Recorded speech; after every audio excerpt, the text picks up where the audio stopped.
In the first film in this series, we put together some pitched, sequenced material to form the backbone of a track, and then in the second film, we've added a lead line to it using both acoustic and synthesized instruments. Now it's time to underpin the track with some bass and some drums. For the bass line, we're going to turn to the eDNA Earth library once more, and the Analogonaut cartridge of sounds, and a particular bass sound called FlexiBass Double Choc Chip.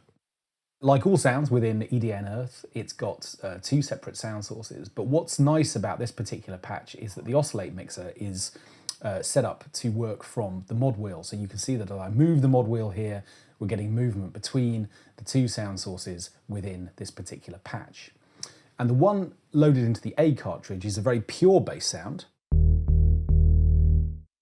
and the one in the B cartridge is much raspier and gnarlier. So as we play notes and move the mod wheel, we can sort of morph between these two sound sources, giving us a chance to add some phrasing to the bass line.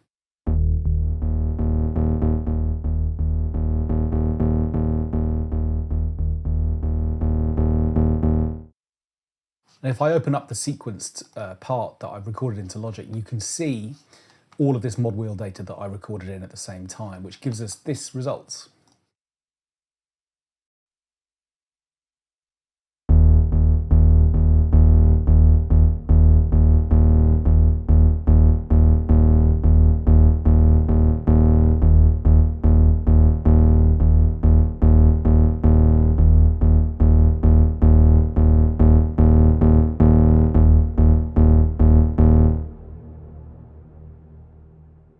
Let's hear that with the lead line recorded in the previous film.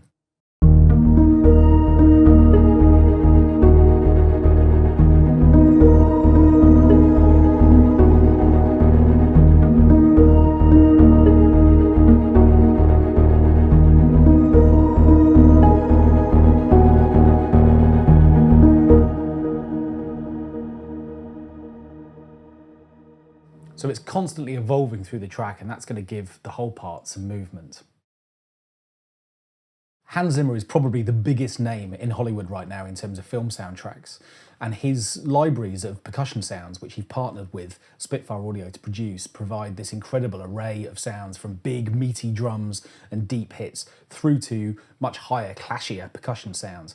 And we're going to use some of those now to add a kind of tribal quality to the beginning of the beat stages of this track. Hans Zimmer has got libraries recorded both in London and in Los Angeles, and it's the London library that we're turning to first of all to produce some anvil, clashy, really industrial sounds, which are going to sit at the top end of the frequency spectrum of the drum parts. Here is the sound I've recorded.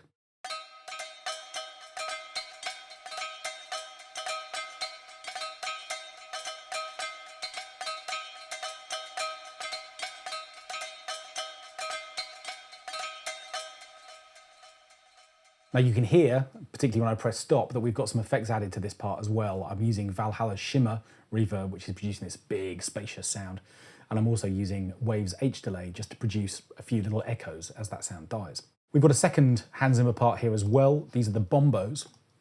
And as you'll see from the interface here, as is also true in the anvils, what we've got is key switching, which allows us to move between different instrument groups.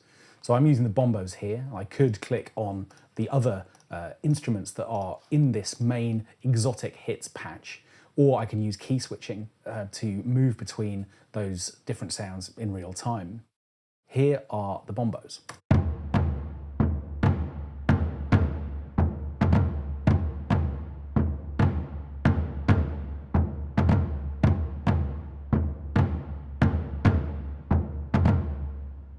And if I run those with the anvils at the same time, they sound like this.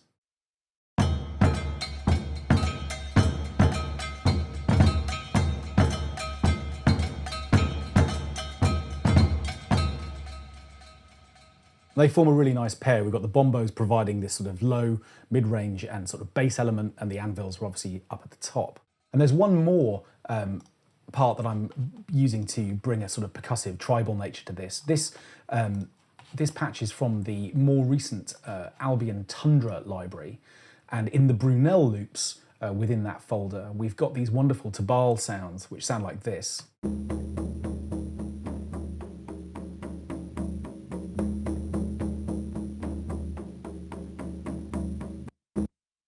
Now what I've done to these sounds is I've gone into the FX motor section, and as you can hear quite clearly, I've added some bit crushing via the lo-fi effects option. If I take that out, you'll hear the original sound.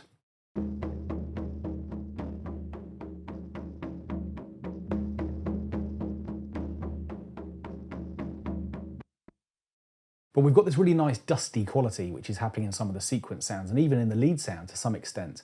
And I wanted to sort of enhance that. So I've enabled the lo-fi option here, and you can see we've gone down to sort of 12-bit sample rate, or sample resolution I should say, and a decreased sample rate as well. And we've added some noise. So we get this slightly dusty, tape-like, almost vinyl-y sort of scratchy sound. Let's just hear it again.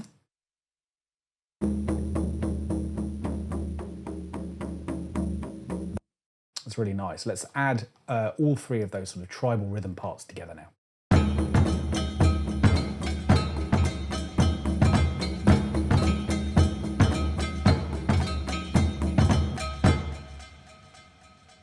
And we've got this nice sort of skippiness in the groove overall. So that's giving us a nice sort of tribal feel to which we're going to add some more regular drums. Now it's time to go on the hunt for some drum sounds to add to the tribal rhythms we've already added. We're going to start with a kick drum playing a 4-to-the-floor pattern. This is an 808 sample from Native Instruments' Battery 4 library.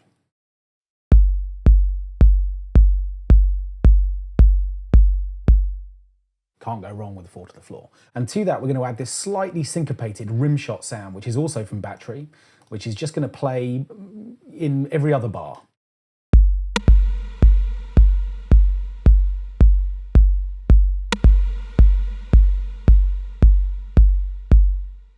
And you can hear that Valhalla Shimmer River really giving that a lot of space within the mix.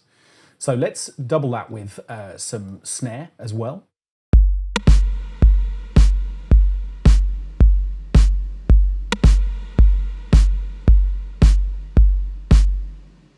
Which is obviously just giving us some weight there on the backbeat. And to that we can add some hats.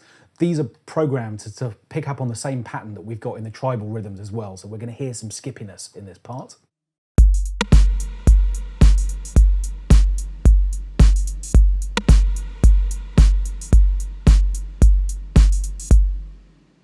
And just to add some of that dustiness we talked about as well, I've also got 2 loops which are being added to the mix as well, which are just going to give us some extra shuffle.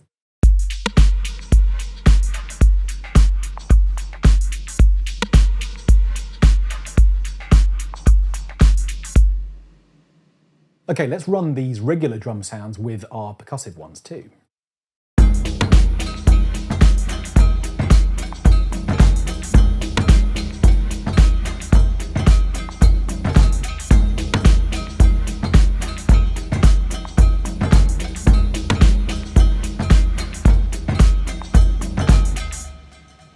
And you can hear those effects, the reverb and the delay that we talked about before.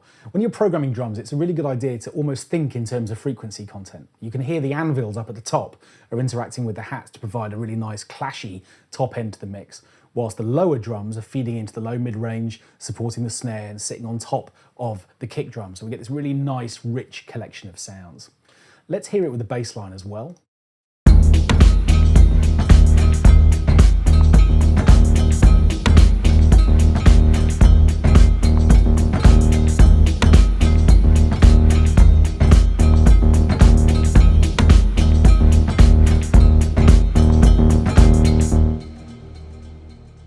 Okay, so we've got a good sort of rhythmic foundation to our track. The rhythm section's working really nicely together. Probably time now to hear the whole track through from start to finish.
Through these 3 films, we've made an electronic music production without a synthesizer in sight. Yes, there are drum machine samples in our final film, but otherwise all of the sounds we've used have been sourced from elsewhere. Some have come from orchestral recording sessions. Others have been mined from bespoke, unusual guitar treatments, and some have even come from really DIY sources, such as hitting kitchen appliances and turning those into new sample instruments. Hopefully, in fact, you've been inspired to go away and make some sample instruments of your own. Think about the sounds that surround your lives, put microphones in front of them, and see how you can turn those into new instruments of your own. Spitfire Audio have understood the principle of how interesting that can be from the very beginning, and look how far it's taken them.